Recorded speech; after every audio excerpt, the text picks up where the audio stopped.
apóstolo Paulo, escrevendo a carta a Coríntios, sua primeira carta, ele gasta um capítulo inteiro para falar da ressurreição, que é o capítulo 15 de 1 Coríntios. E aqui ele afirma uma coisa, eu vou pedir que coloque o texto, por favor. 1 Coríntios capítulo 15, verso 50. 1 Coríntios 15, 50. Vamos ler aqui. Vamos ver. O apóstolo Paulo, depois dele ter feito uma série de afirmações sobre a ressurreição, ele diz o seguinte: irmãos, afirmo isto, irmãos, afirmo que a carne e o sangue não podem herdar o reino de Deus, nem a corrupção herdar a incorrupção. Por que Jesus teve que derramar todo o seu sangue? Porque carne e sangue não podem herdar o reino de Deus, embora carne e osso possa, sem sangue. Jesus teve que derramar todo o seu sangue. Mas quando ele ressuscitou, ele mandou que enfiassem o dedo no buraco lá para o incrédulo e disse: vejam que eu tenho carne e osso. Ele tem uma outra vida, porque a vida da alma, a Bíblia diz que a vida da alma está no sangue. E o sangue tinha que ser derramado, porque ele derramou a sua alma na morte. O verso seguinte, ele diz o seguinte: eis que vos digo um mistério, nem todos dormiremos, mas transformados seremos todos. Preste atenção que ele usa aqui o nome dormir para a nova fase da morte. Aí no verso seguinte, num momento, num abrir e fechar de olhos, ao ressoar da última trombeta, a trombeta soará, os mortos ressuscitarão incorruptíveis e nós seremos transformados. Aqui temos duas classes de pessoas: os que morreram em Cristo, que dormem, e os que estiverem vivos quando Jesus voltar. Forem salvos, serão transformados num abrir e fechar de olhos. Porque é necessário que este corpo corruptível se revista da incorruptibilidade, e o que é mortal se revista da imortalidade. A palavra corruptível que aparece ali significa que apodrece, que fica deteriorado. E quando este corpo corruptível se revestir da incorruptibilidade, e o que é mortal se revestir da imortalidade, então se cumprirá a palavra que está escrita: tragada foi a morte pela vitória. E onde está? Onde está, ó morte, a tua vitória? Onde está, ó morte, o teu aguilhão? O aguilhão da morte é o pecado, e a força do pecado é a lei. Graças a Deus que nos dá a vitória por intermédio de nosso Senhor Jesus Cristo.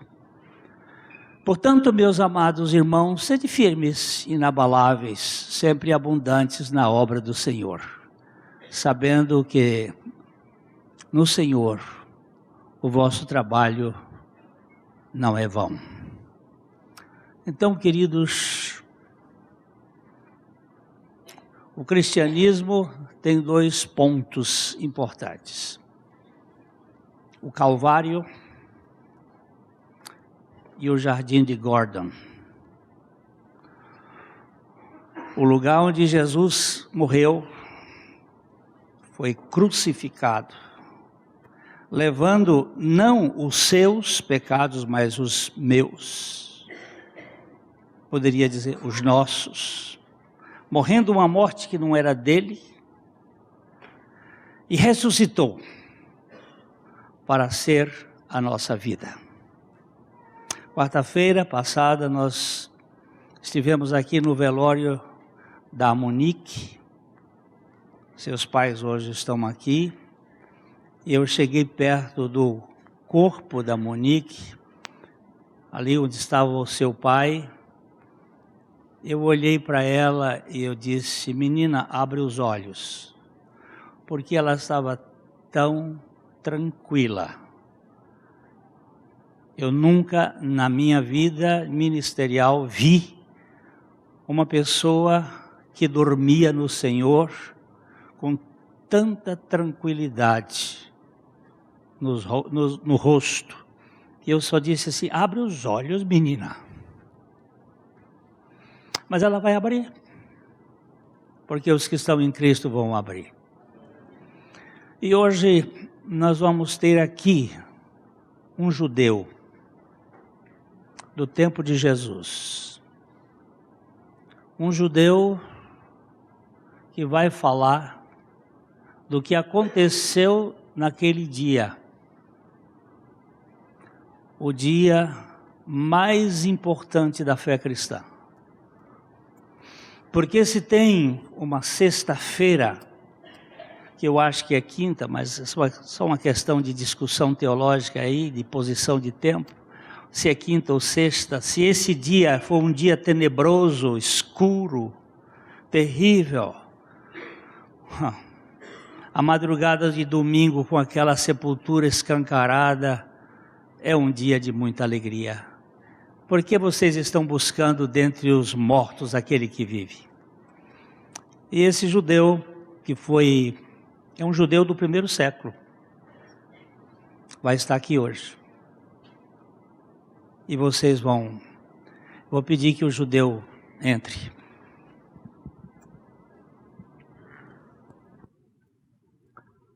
Shalom Aleichem. Paz a todos vocês. Permita-me que eu me apresente.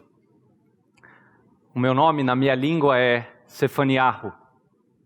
Eu creio que vocês conhecem o meu nome porque ele é o nome de um dos profetas do Antigo Testamento. Aqueles que traziam a mensagem do Deus de Israel ao seu povo. Eu creio que na sua língua ele é chamado de Sofonias. É um nome muito bonito. Ele significa Javé protege. Ele guarda, ele entesoura. Esse nome me foi dado pelo meu pai e a nossa família vivia numa região montanhosa, onde o verde não é tão verde quanto aqui no seu país. As árvores lá crescem com muito mais dificuldade e elas são bem menores do que as árvores que vocês têm aqui. Herdei de meu pai a sua profissão, que ele herdou do meu avô antes dele. Eu sou um jardineiro. Eu recebi até um apelido dos meus amigos. Eles me chamam de Safan Hagan. É uma espécie de trocadilho. Safan do jardim, Safan o jardineiro. E é assim que eu me conheço, na verdade. Eu nasci na região montanhosa, conhecida da Bíblia, das colinas de Efraim, lá onde o profeta Samuel veio a nascer. Ramataim Zofim. Mas vocês conhecem essa região por outro nome, por causa do nome do meu patrão. Meu pai havia servido a ele e eu passei a ser servo de Yosef. Yosef Ramataim. José de Arimateia. Percebem a semelhança? Ramataim, Arimateia. E eu comecei a trabalhar para o meu Senhor. Ele era um homem muito bom, generoso para conosco, os seus servos. E ele conversava conosco, ele tinha um relacionamento conosco, e ele queria aprender de mim como é que eu cuidava das plantas, como é que eu conseguia fazer crescer e surgir algo daquele solo tão pobre, tão árido, difícil de fazer qualquer coisa crescer. Certo dia, o meu patrão anunciou que ele iria comprar uma propriedade em Jerusalém. Ele tinha já uma casa em Jerusalém, ele era um homem extremamente rico, ele tinha uma mansão também em Arimateia. Então, além dessa mansão em Arimateia, ele já tinha uma casa em Jerusalém, e agora ele comprara junto à encosta da montanha, ali da cidade de Jerusalém, um jardim, um grande jardim. Ele queria preparar ali uma câmara mortuária, um sepulcro para sua família, para sua geração. Vocês precisam entender como é que isso é importante para um judeu. Nós acreditávamos que haveria uma ressurreição, que um dia o nosso povo seria ressuscitado para encontrar com o Messias. E entre nós havia uma espécie de tradição que seria ainda mais significativo se o seu corpo ressuscitasse em Jerusalém. Talvez isso fosse um pouco de orgulho por parte do meu mestre, eu não sei. Mas assim ele fez, e assim eu me transferi de Efraim para a cidade de Jerusalém. A princípio eu me senti um pouquinho deslocado, eu não era uma pessoa de cidades grandes. E ali junto ao jardim, o meu patrão construiu uma pequena casa, onde eu fui morar. E era minha tarefa cuidar daquele jardim e preparar ali um sepulcro, o que não era muito difícil, porque naquela região ali de Israel, em volta, existem muitas cavernas. E existia uma caverna nesse jardim especificamente falando.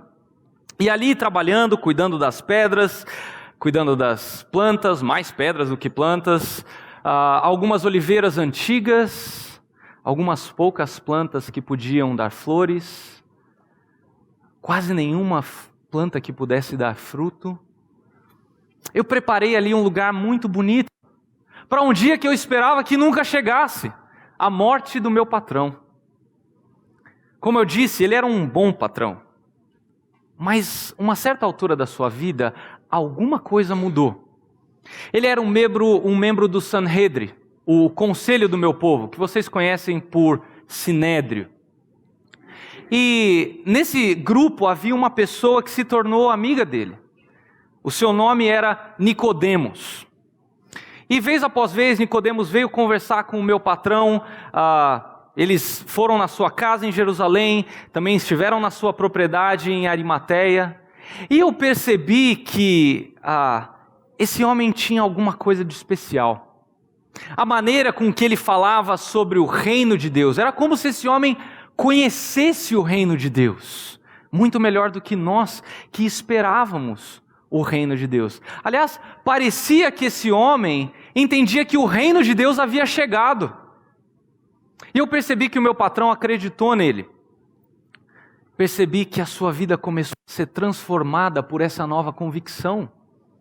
Se ele já era uma pessoa boa, ele se tornou uma pessoa ainda mais generosa. Uma pessoa mais humilde. Genuinamente preocupada com o bem-estar dos seus servos. E constantemente ele falava desse Rabi, Jesus de Nazaré. Ele falou até comigo sobre o reino de Deus e esse Jesus de Nazaré. Mas uma coisa eu lembrava muito bem da escola da sinagoga. O Messias viria de Belém. E Belém não é Nazaré. Alguma coisa estava errada aí. Assim, um pouco mais intrigado do que interessado, eu comecei a me envolver com essa história e seguir essas pequenas memórias que o meu patrão trazia de contatos com esse Jesus. Um certo dia o meu patrão me disse que ele queria que eu fosse com ele a Betânia. Betânia é uma cidade próxima ali de Jerusalém, bem pertinho, e ele me disse, olha, alguns amigos meus, que são amigos desse Rabi, Jesus, aquele a quem eu considero o nosso Messias, o irmão nessa família, Eleazar, que vocês conhecem por Lázaro, ele morreu. E as irmãs esperavam que o Senhor Jesus viesse para curá-lo, mas ele não veio, e Lázaro faleceu. E eu quero que você vá comigo para aquele lugar, para preparar um lugar especial, um jardim bonito, para o sepultamento de Lázaro. Muitos dos líderes dos judeus haviam se deslocado de Jerusalém e ido para Betânia, andado aquela pequena distância para consolar Marta e Maria. Na verdade, eles estavam apenas querendo ganhar pontos com Deus. derramando as suas lágrimas falsas, de tristeza falsa, que em nada podia ajudar aquelas duas irmãs. O meu patrão foi um pouquinho mais prático e efetivo para ajudá-las. Então eu fui, e quando chegamos lá, eu ajudei a preparar aquele túmulo, preparando um lugar onde fosse possível pelo menos sofrer em paz. E eu ouvi dizer que Jesus estava a caminho e que ele havia sido visto nas proximidades, e ele e seus discípulos estavam por chegar. E eu pensei comigo mesmo, mas de que adianta ele chegar? Lázaro já está morto, na verdade ele já está sepultado, e agora já são 3 dias, e quando Jesus chegou, já era o 4º dia, desde a morte de Lázaro. No entanto, ele chegou, conversou com Maria, e ele prometeu que o seu irmão iria ressuscitar. E aí Maria falou, sim Senhor, eu sei que ele vai ressuscitar na ressurreição do último dia. E aí eu ouvi, distante como eu estava, algo que me chocou. Jesus falou assim, não, o teu irmão vai ressuscitar. Aquilo me deixou muito espantado. Muito espantado porque nós, judeus, esperávamos uma ressurreição que fosse geral. Uma ressurreição de todos, especialmente do povo de Israel em particular. Mas Jesus estava dizendo, o teu irmão vai ressuscitar. Como se fosse alguma coisa que iria acontecer dali a pouco. Jesus falou com Maria e nós fomos todos em direção ao túmulo de Jesus. E Jesus chorou diante daquele túmulo. E eu pensei comigo mesmo, por que é que ele chora? Já temos gente suficiente chorando por aqui, precisamos de alguém que faça alguma coisa. E ele deu a ordem mais estranha que eu já ouvi. Removam a pedra. E Marta falou, Senhor, já cheira mal. Já faz 4 dias que ele está aí. Mas nós obedecemos e rolamos a pedra. Então, com uma voz que sacudiu toda a região, Jesus disse, Lázaro, venha para fora.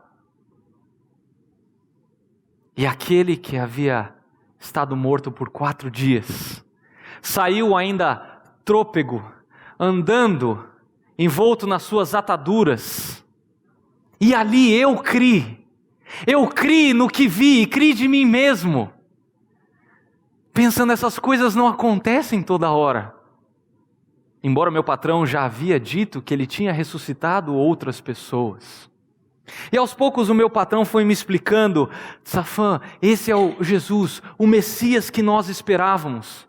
Ele é o doador, o autor da vida. Ele tem poder para fazer isso que você viu e muito mais. Creia. Ele é o Messias. Ele demorou 4 dias, não porque ele não pudesse chegar, ou porque ele não pudesse curar à distância ou ressuscitar à distância. Mas ele queria que todos soubessem, com toda certeza, de que não foi simplesmente um sono prolongado, ou algum desmaio, alguma doença, ou que não foi como os judeus pensavam, que a alma ficava pairando por cima do túmulo por 3 dias. Por isso, por amar Lázaro, Marta e Maria, Jesus esperou até que não houvesse qualquer esperança humana. Somente Ele, o Messias, que é Deus, pudesse trazer o consolo para aquela família. Já próximo à Páscoa, e começou a correr um rumor de que Jesus viria a Jerusalém e que ali em Jerusalém Ele estabeleceria o seu trono.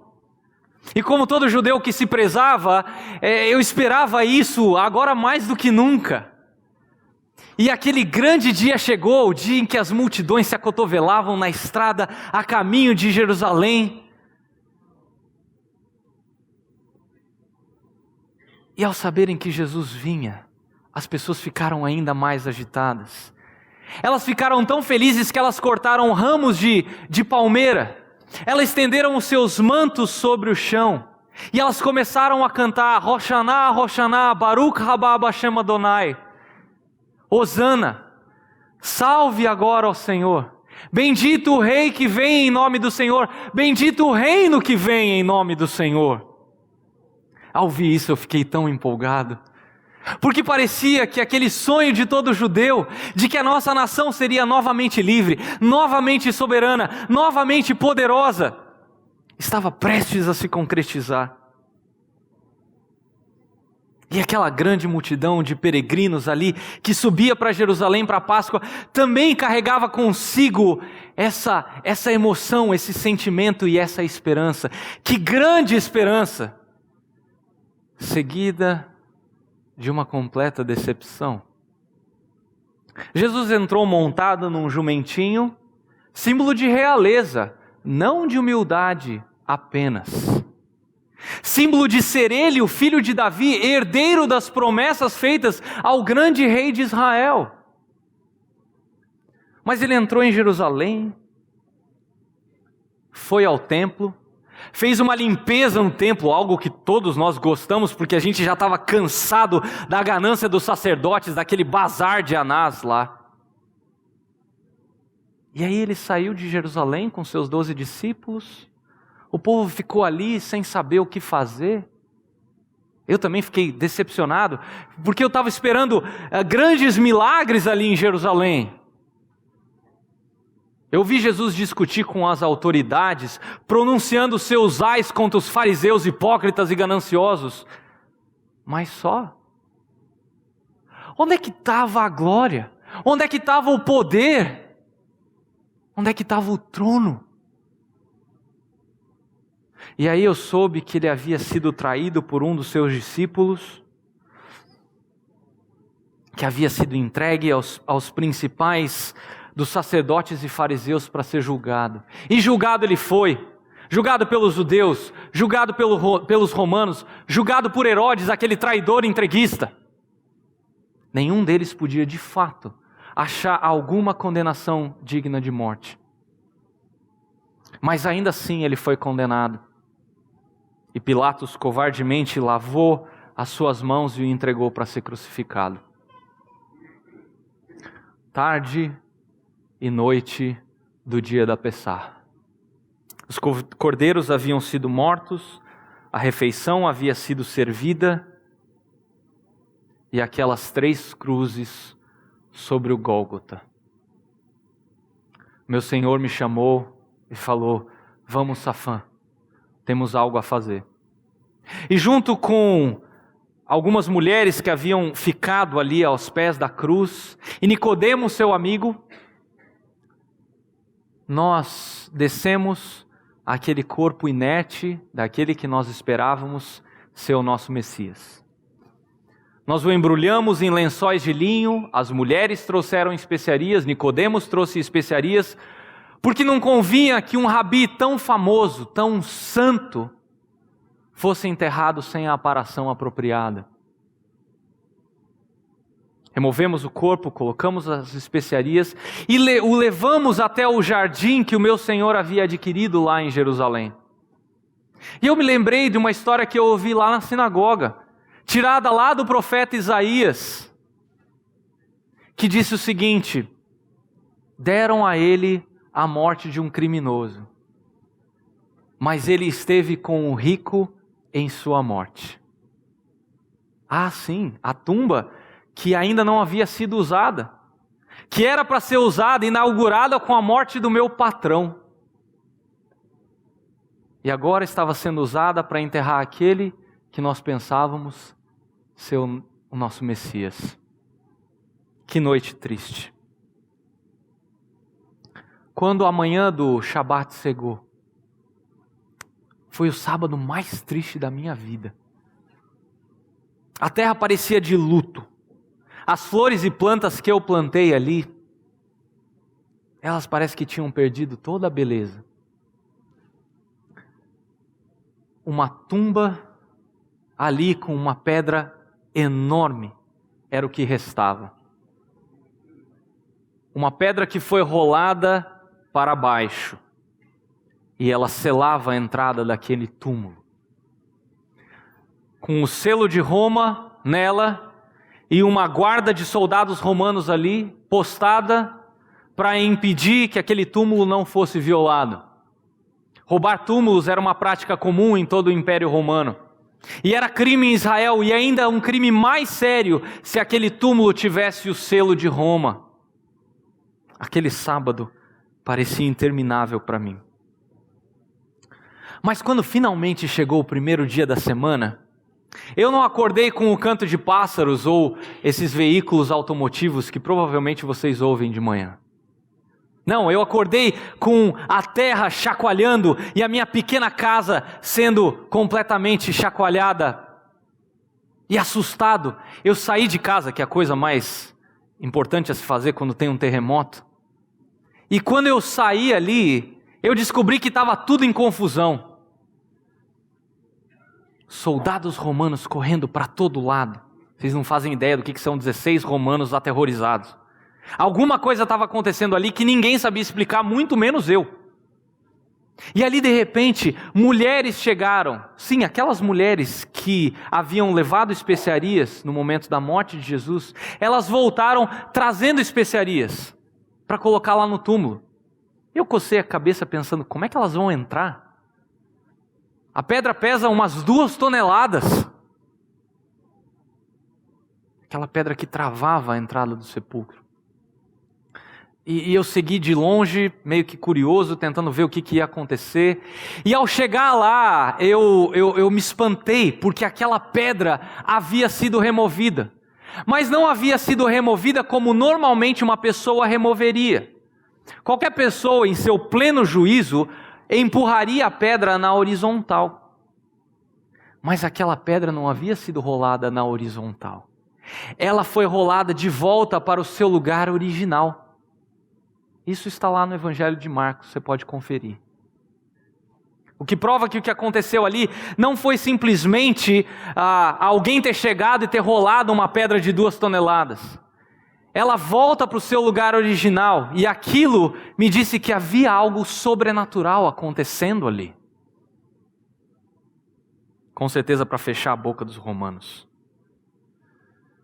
E de repente, do nada, surgem 2 homens correndo, um mais velho e um mais jovem. E eles chegam até a entrada do sepulcro, o mais jovem para, o mais velho entra, e depois ele volta com uma cara de total perplexidade. O que aconteceu aqui? O mais jovem simplesmente enfia a cabeça, olha lá dentro, no sepulcro, e volta. A essa altura, todo o trabalho que eu tivera naquele último ano tinha sido arruinado. Todas as flores tinham sido pisoteadas, estava tudo fora do lugar. Mas alguma coisa começou a raiar na minha mente. Algo de sobrenatural aconteceu aqui, algo que só um milagre poderia explicar. Aquele túmulo vazio fez reacender a pequena chama de esperança que eu tinha no meu coração. Porque agora eu entendi que a ressurreição iria começar com a ressurreição do próprio Messias. Ainda assim, eu não tinha visto o Messias. Aquele vai e vem de mulheres continuava até que apenas uma delas ficou. E ela caminhou em direção ao túmulo, chorando toda a sua tristeza, toda a sua dor, toda a sua incerteza. E ela olha para dentro do túmulo, e eu não sabia o que ela tinha visto ali, mas quando ela voltou, o seu olhar não era mais um olhar de desespero, era um olhar de esperança. O que ela teria visto ali? Vocês podem descobrir o que ela viu se lerem lá no Evangelho de João. Aquele rapaz jovem que chegou no túmulo e entrou depois só para dar uma olhada.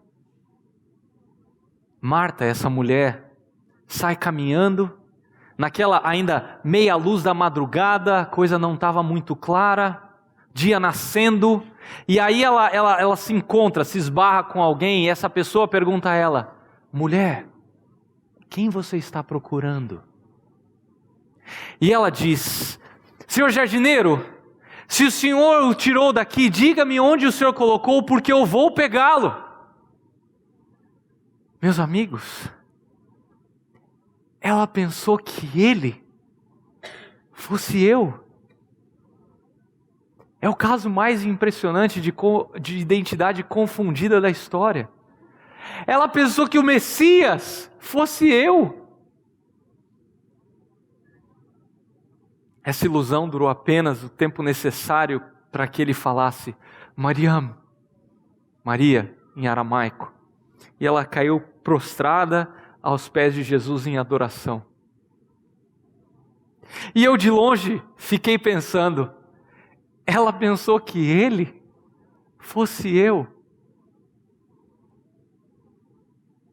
Aquela simples cena mudou a minha vida completamente. Hoje eu pouco me importo se as pessoas gostam do meu trabalho como jardineiro. Eu me tornei um seguidor de Yeshua HaMashiach, Jesus, o Messias. Eu creio nele, eu creio que ele ressuscitou dos mortos e eu creio que um dia ele voltará. E naquele dia Maria pensou que ao ver Jesus, ela estava vendo a mim. Hoje, para o resto da minha vida, eu quero viver de modo que as pessoas, vendo a mim, elas tenham a impressão de terem visto Jesus. E você? Nesse dia da ressurreição, qual é o objetivo da sua vida? Qual é a razão pela qual você continua a existir? Eu quero propor a vocês, tal como aconteceu com Safan Hagan, o jardineiro de José de Arimateia. A sua vida só terá sentido se você decidir, crendo em Jesus como seu Messias, o seu Deus, o seu Senhor e o seu Salvador. A sua vida só terá sentido se você refletir Jesus para aqueles que estão à sua volta. Ao retornarem para os seus lares depois desse culto aqui, nada fará verdadeiro sentido se essa não for a motivação do seu coração. E essa é a minha oração ao Senhor Deus por cada um de vocês. Por cada um de nós. Seja você um jovem, uma criança, um idoso, casado, solteiro. Que ao verem vocês, as pessoas tenham a nítida impressão de terem visto Jesus. Shalom.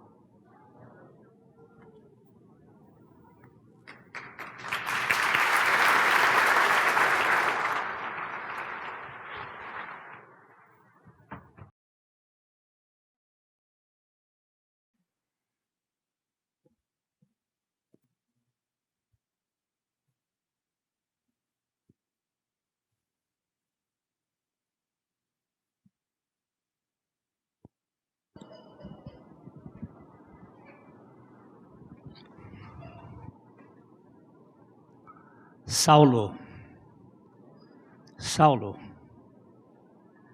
por que me persegues? Quem és tu, Senhor? Eu sou Jesus, a quem tu persegues. Se eu persegui um cristão, eu estou perseguindo Jesus, porque assim como Safan foi identificado como Jesus, ela pensou que ele fosse Jesus. Será que as pessoas vão nos identificar como Jesus?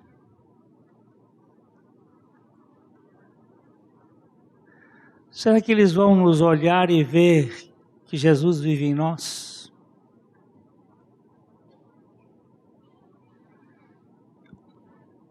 Esse é um dia muito especial para todo o cristianismo, porque é o dia que faz a diferença. Se a sexta-feira, ou a quinta-feira, ou a sexta-feira foi o dia da nossa morte, o domingo é o dia da nossa ressurreição. Não apenas Jesus ressuscitou, mas nós ressuscitamos com Ele. Ele é a nossa vida. aquele jardim que mais tarde, só no século XIX, ele foi descoberto como o provável lugar onde Jesus Cristo foi sepultado. Existem 2 lugares em Jerusalém. Um que foi admitido por Macários, bispo, que levou Helena, mãe de Constantino, no tempo em que Jerusalém tinha sido destruída completamente, já no ano 70, pelo general Tito.